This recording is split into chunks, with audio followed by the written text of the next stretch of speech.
আল্লাহ রাব্বুল বলেন ওয়াইযা কিলা লাহুম তাআলাউ ইলা মা আনজালাল্লাহ, যখন তাদেরকে বলা হয় তোমরা আল্লাহর অবতীর্ণ কিতাবের এবং রাসূলের দিকে আসো, ওয়াইযা কিলা লাহুম তাআলাউ ইলা মা আনজালাল্লাহ, তাদেরকে যখন ডাকা হয় আল্লাহ এবং রাসূলের দিকে, আল্লাহর কিতাবের দিকে তোমরা আসো, তখন তুমি ওই মুনাফিকদের দেখবা, রাআইতাল মুনাফিকিনা ইয়াসুদ্দুনা আনকা সুদুদা, মুনাফিকদের তুমি দেখবা তারা তোমার হাতে ঘৃণা ভরে মুখ ফিরিয়ে নেয়। আল্লাহ তাআলা নবীকে বলেন, হে নবী, হে আমার রাসূল মুহাম্মদ, তুমি যখন আল্লাহ এবং রাসূলের দিকে তাদেরকে ডাকবা, মুনাফিকরা তখন লেজ গুটিয়ে তারা যাবে, তারা তোমার হাতে ঘৃণা ভরে চলে যাবে, ঘৃণা ভরে তাদের মুখটা ফিরিয়ে নেবে। অর্থাৎ তাদের কে আল্লাহ রাব্বুল আলামিনের কুরআনুল কারীম আল্লাহ তাআলা জমির প্রতিষ্ঠিত হোক, এরা তো কখনো তারা চাবে না। আমরা চাই আর না চাই, একদিন ইনশাআল্লাহ আল্লাহ রাব্বুল আলামিন ইমাম মাহদী ঈসা আলাইহিস সালামের দ্বারা সমস্ত পৃথিবীতে আবার খেলাফত চলবে। আল্লাহ পাক দেখবেন আমরা আসলে সমস্ত কিছু করার মালিক কে বলেন? আল্লাহ। আমাদের চেষ্টা করবে, আল্লাহর কাছে দোয়া করি, কবুল করার মালিক কে? আল্লাহ। দিন বিজয় দেওয়ার মালিক কে? আল্লাহ। নামাজ পড়ার চেষ্টা করে, যেরকম জমিনে আমরা ফসল ধান রোপণ করে আসি, এতটুকু আমাদের দায়িত্ব, তাই না? জমিনে আমাদের বীজ বপন করার দায়িত্ব, এরপরে সমস্ত কাজ কার বলেন? আল্লাহর। আল্লাহর জমিনে আল্লাহর দিন কায়েমের জন্য যারা ইমানদার মুমিনরা তারা চেষ্টা করা, বিজয় দেওয়ার মালিক হচ্ছেন আল্লাহ। আপনি যদি ব্যর্থ হন তাতেও আমাদের সফল, তাই না? আর সফলতা অর্জন করলে আল্লাহ তাআলা শুকরিয়া আদায় করা। তো আমরা যদি চেষ্টা করি আর না করি, শেষ জামানায় আল্লাহ রাব্বুল আলামিন রাসূল সাল্লাল্লাহু আলাইহি ওয়াসাল্লাম হাদিসে বলেছে যে ঈসা আলাইহিস সালাতু ওয়াস সালাম এবং ইমাম মাহদী এসে এই পৃথিবীর কর্তৃত্ব আল্লাহ তাআলা ক্ষমতা আবার তাদের দিবেন।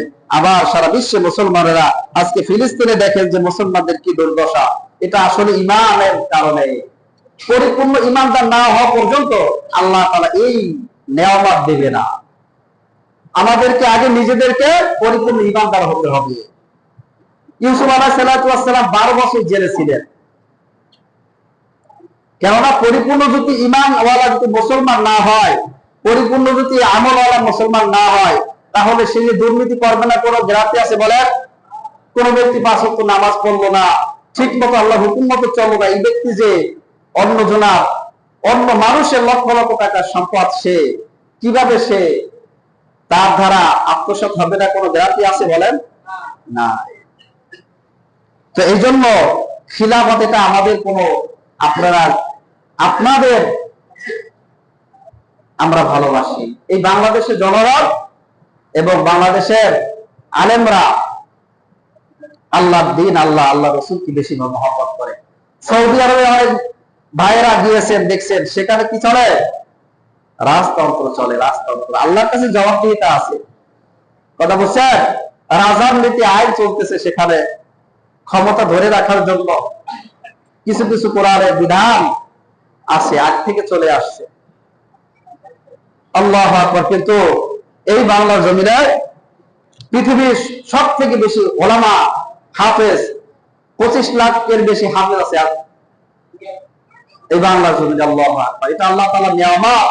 আলেম ওলামা বিদেশে গেলে অনেক মনে করে জুব্বা পাঞ্জাবি পরে আলেম, আসলে তারা ভালো কোরআন পড়তে পারে না।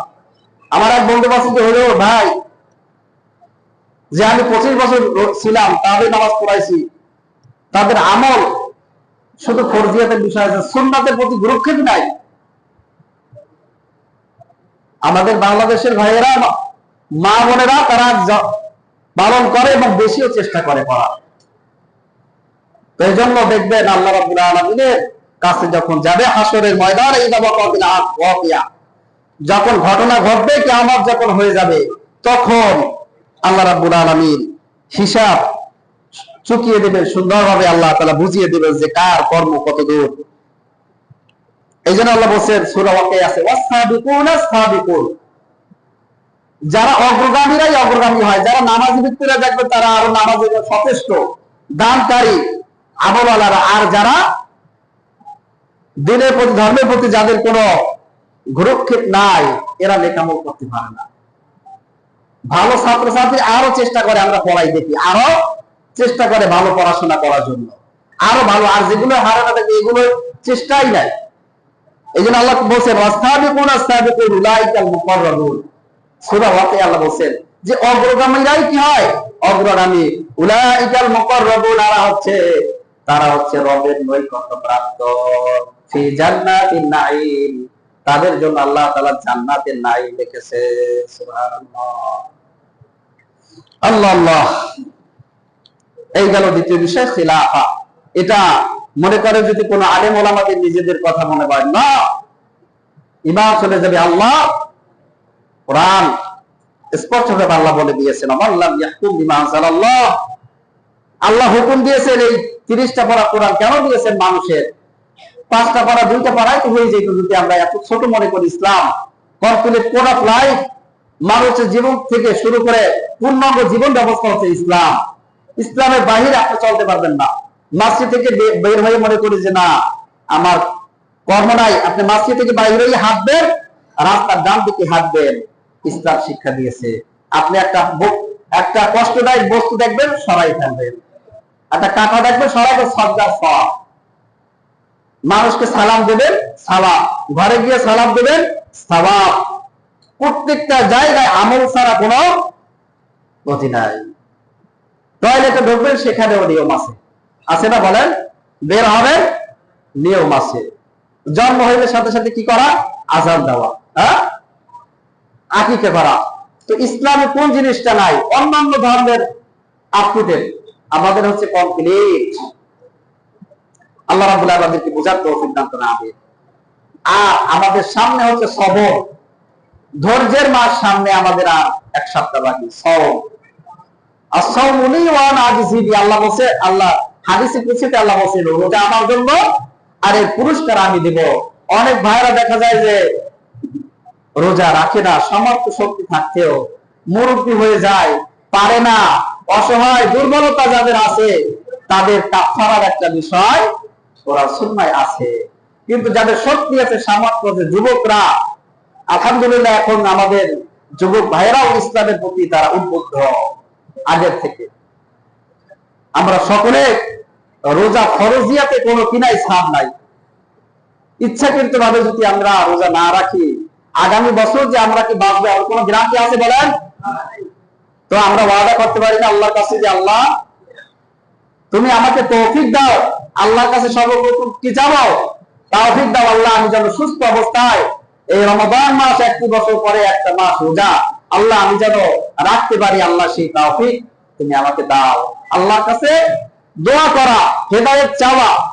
এমনি এমনি বসে থাকবো আর বলবো যে আমি মসজিদে না যাইয়া আল্লাহ হেদায়েত দিলে মাসকে যাবো, এরকম কিছু আহাম্মক লোক আছে। আল্লাহ যেদিন তৌফিক দিবে নামাজ পড়া, সেদিন নামাজ পড়বো। তোরে আল্লাহ জ্ঞান দিয়েছে না? মানুষকে আল্লাহ জ্ঞানের মাধ্যমে সম্মানিত করেছে, জ্ঞানের মাধ্যমে সম্মানিত করেছে। ওয়া আল্লামা আদম আল আসমা, ফেরেশতাদেরকে আল্লাহ তাআলা বলছে যে এইগুলোর নাম বলো। ফেরেশতারা বলতে পারেন না, বলছে কে? আদম বলছে। সুবহানাল্লাহ। এজন্য মানুষের সম্মান হচ্ছে জ্ঞানে। টাকা পয়সা, প্রভাবশক্তি যদি জ্ঞান না থাকে, এর আসলে প্রকৃত সম্মান নয়।